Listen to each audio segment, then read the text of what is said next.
English premier league নিয়ে সাপ্তাহিক বিশ্লেষণমূলক ভিডিওটি আপনাদের সকলকে স্বাগত জানাচ্ছি। এই সপ্তাহ ছিল ইংলিশ প্রিমিয়ার লিগের তৃতীয় সপ্তাহ। এই সপ্তাহে কয়েকটি ব্লকবাস্টার ম্যাচ অনুষ্ঠিত হয়েছে। এর মধ্যে অন্যতম একটি ম্যাচ ছিল লিভারপুল এবং আর্সেনাল। এই বিষয় নিয়ে গুরুত্বপূর্ণ আলোচনা করব। তবে প্রথমে একটি ম্যাচ নিয়ে আলোচনা করতে চাই।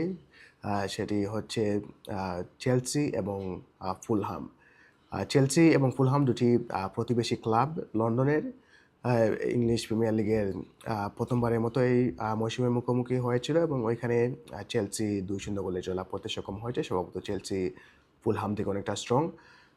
তবে এই ম্যাচে সবথেকে বড় যে আলোচনা বিষয়বস্তু সেটা ছিল চেলসির একজন স্ট্রাইকার উইলিয়াম ডেলাপ ওর ইনজুরি।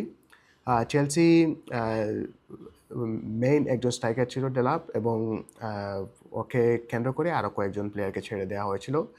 চেলসির গত মৌসুমে একজন স্ট্রাইকার ছিলেন জ্যাকসন এবং আরেকজন এনকোকু অলরেডি এসি মিলানে চলে গেছেন এবং নিকোলাস জ্যাকসনকে ওরা বায়ার্ন মিউনিখে সেল করে দিয়েছিল। সো এই ইনজুরিটি অনেকটা বিগ ব্লো হিসেবে এসেছে চেলসির জন্য। তবে চেলসি ম্যাচটি সহজে জয়লাভ করতে সক্ষম হয়েছে। পরবর্তীতে আরেকটি গুরুত্বপূর্ণ ম্যাচ হয়েছিল ম্যানচেস্টার ইউনাইটেড এবং বার্নলি। অনেকে হয়তো বা মনে করতে পারেন সেটা ম্যানচেস্টার ইউনাইটেডের জন্য খুবই সহজ একটি ম্যাচ ছিল, কিন্তু প্রেক্ষাপটটা কমপ্লিটলি ভিন্ন।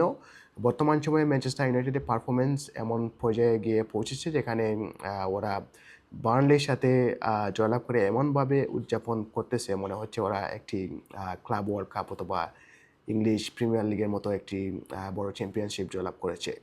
এর অন্যতম কারণ হচ্ছে এই মৌসুমে খুবই বাজেভাবে শুরু করেছে ম্যানচেস্টার ইউনাইটেড এবং এর আগে কারাগাবাও কাপের একটি ম্যাচে ওরা নন লিগ একটি টিম, অর্থাৎ যে টিমটি একটি প্রফেশনাল টিম না সেরকম একটি টিমের কাছে ওরা হেরে গিয়েছিল এবং যার কারণে ম্যানচেস্টার ইউনাইটেডের বর্তমান কোচ রুবেন আমরিমকে নিয়ে এই চ্যানেলে অনেকটি ভিডিও রয়েছে।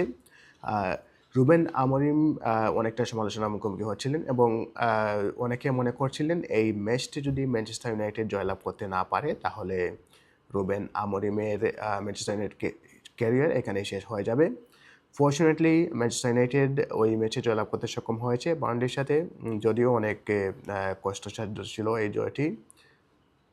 ম্যাচের একেবারে শেষ মুহূর্তে পেনাল্টি থেকে একটি গোল করে ম্যানচেস্টার ইউনাইটেডকে জয় এনে দেন ব্রুনো ফার্নান্ডেস।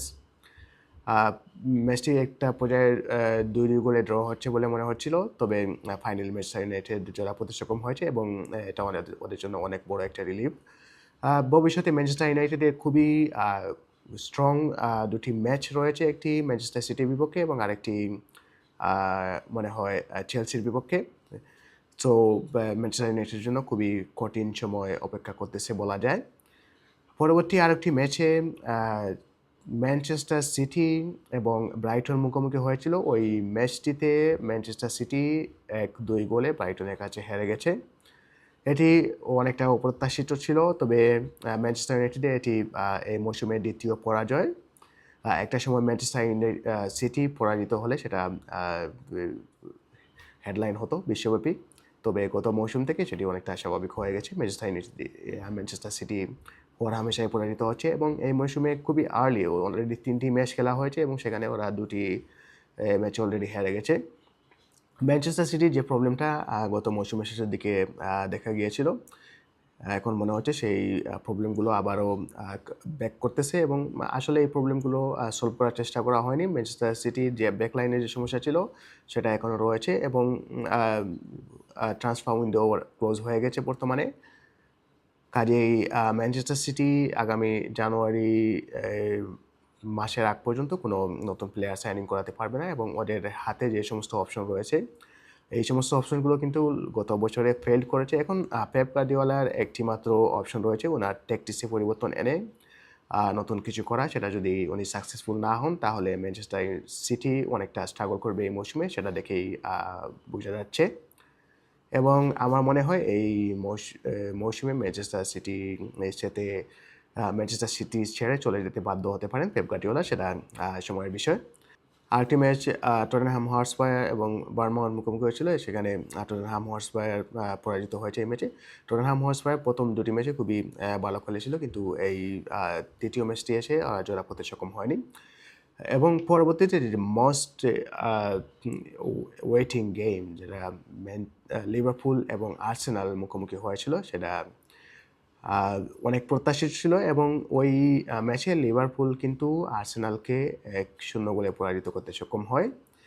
একটা পর্যায়ে মনে হচ্ছিল হয়তোবা ম্যাচটি ড্র হয়ে যাবে, তবে ম্যাচের শেষের দিকে এসে ডমিনিক সবোসলাই ফ্রি কিক থেকে আউটস্ট্যান্ডিং একটি গোল করে লিভারপুলকে একটি জয় এনে দিয়েছেন এবং যার মাধ্যমে আমার মনে হয় লিভারপুল এই মৌসুমে অনেকটা এগিয়ে গেল জয়লাভ করার জন্য, কারণ এই জয়টি তাদের কনফিডেন্স লেভেল অনেকটা বুস্ট করবে এবং বর্তমানে যে লিভারপুল স্কোয়াডটি রয়েছে সেটি খুবই পরিপূর্ণ, যদিও ওদের ডিফেন্স লাইনে কিছুটা সমস্যা রয়েছে। তবে পার্সোনালি আমি এই খেলাটি দেখার পর আমার মনে হয়েছে লিভারপুল বড় ম্যাচে ডিফেন্স লাইনটা ভালোভাবে হ্যান্ডেল করতে সক্ষম, বিশেষ করে ভার্জিল ভ্যান ডাইক উনি যদি ফিট থাকেন এবং ওনার আশেপাশে নতুন যে সমস্ত রিক্রুটমেন্ট হয়েছে, বিশেষ করে মিলোস কেরকেজ, ওকে নিয়ে অনেকটা ডাউট ছিল, কিন্তু একটি ম্যাচ খারাপ খেলার পর কিন্তু ওকে নিয়ে অনেকটা সমালোচনা হচ্ছিল এবং অনেকে মনে করছিলেন যে ওকে লিভারপুলে সুযোগ পাওয়ার যোগ্য। কিন্তু আশ্চর্যজনক বিষয় হলো এই মিলোস কেরকেজ কিন্তু গত বছরে premier league team of the ইয়ারের একটি অংশ ছিল। যে পজিশনে খেলতেছে ওই পজিশনে কিন্তু premier league team of the year select হয়েছিল, সেটি অনেক বড় একটি বিষয় এবং গত ম্যাচে আর্সেনালের বিপক্ষে ওর পারফরমেন্স সেটা প্রমাণ করেছে যে মিলোস কেরকেজ লিভারপুলে খেলার মতো যোগ্য একজন প্লেয়ার এবং অনেক লম্বা ভালো ভবিষ্যৎ রয়েছে লিভারপুলের। অপরদিকে ভার্জিল ভ্যান ডাইক যে অনেকটা ভালো খেলেছেন, আউটস্ট্যান্ডিং পারফরমেন্স দিয়েছেন। এরিয়েল যে সমস্ত ডেলিভারি থ্রেড আকারে এসেছিল লিভারপুলের পেনাল্টি বক্সে, সবগুলো কিন্তু উনি ক্লিয়ার করতে সক্ষম হয়েছেন। আর্সেনালের প্রধান শক্তিশালী যে পয়েন্ট বা শক্তিশালী যে এরিয়া ছিল তা হচ্ছে স্পট কিক থেকে গোল করা, কিন্তু লিভারপুল খুবই ভালোভাবে সেটা সামাল দিতে সক্ষম হয়েছে এবং আমি অনেকটা সারপ্রাইজ হয়েছি লিভারপুল একটি গোল হজম করেনি আর্সেনালের বিপক্ষে, সেটি কিন্তু অনেক সারপ্রাইজিং এবং পাশাপাশি আমি অনেকটা কনভিন্স যে ওরা এই মৌসুমে অনেক দূর যাবে এবং ইংলিশ প্রিমিয়ার লিগ জয়লাভ করতে ওরা পুরোপুরি সক্ষম। পরবর্তীতে আরও একটি অ্যাডিশন হিসেবে এসেছে আজ সকালে, সোমবারে সকালে নিশ্চিত হওয়া গেছে যে লিভারপুল যাকে সাইন করানোর জন্য একটা চেষ্টা করেছিল অনেক আগে থেকে, নিউক্যাসলের স্ট্রাইকার, অন্যতম বড় বর্তমান বিশ্বের অন্যতম সেরা একজন স্ট্রাইকার আলেকজান্ডার ইসাক, উনি এই মৌসুম থেকে লিভারপুলের হয়ে খেলবেন। আগামী 6 বছর পর্যন্ত লিভারপুলের সাথে চুক্তি হয়েছে আলেকজান্ডার ইসাক, কিন্তু এখন লিভারপুলের প্লেয়ার। কাজেই বর্তমান যে লিভারপুলের অ্যাটাকিং লাইন রয়েছে সেটি আউটস্ট্যান্ডিং এবং ডিফেন্স লাইনটা যদি ওয়ার্কআউট করতে পারে বিশেষ করে বড় মুশকিলতে, তাহলে আমার মনে হয় লিভারপুল এই মৌসুমে অনেক দূর এগোবে এবং চ্যাম্পিয়ন্সও হতে পারে। পাশাপাশি আরেকটি বিষয় উল্লেখ না করলেই নয়, এই মৌসুমে 2025 সালের মতো ট্রান্সফার উইন্ডো ক্লোজ হয়ে গেছে আজকে, অর্থাৎ আজকে থেকে আর ইংলিশ প্রিমিয়ার লিগ অথবা ইউরোপিয়ান ফুটবলে কোনো প্লেয়ার কেনাবেচা করা যাবে না, অর্থাৎ যে দলগুলো যে সমস্ত প্লেয়ার তাদের নামে রেজিস্টার্ড করিয়েছে ওই প্লেয়ারগুলোই খেলতে পারবে আগামী জানুয়ারি মাস পর্যন্ত। সো এই বিষয় নিয়ে পরবর্তীতে আমি একটি বিস্তারিত আলোচনামূলক ভিডিও বানাবো, সেখানে আলোচনা করবো যে এই মৌসুমে কোন দল, বিশেষ করে ইংলিশ প্রিমিয়ার লিগে কোন দল কীভাবে শক্তিশালী দল গঠন করেছে। সে পর্যন্ত সবাই ভালো থাকুন এবং পরবর্তী ভিডিও দেখার আমন্ত্রণ জানিয়ে আজকে ভিডিওটি এখানে শেষ করছি। চ্যানেলটি সাবস্ক্রাইব করে অবশ্যই সাথে থাকবেন এবং মেক শিওর আপনারা লাইক এবং কমেন্ট করবেন। সবাইকে ধন্যবাদ।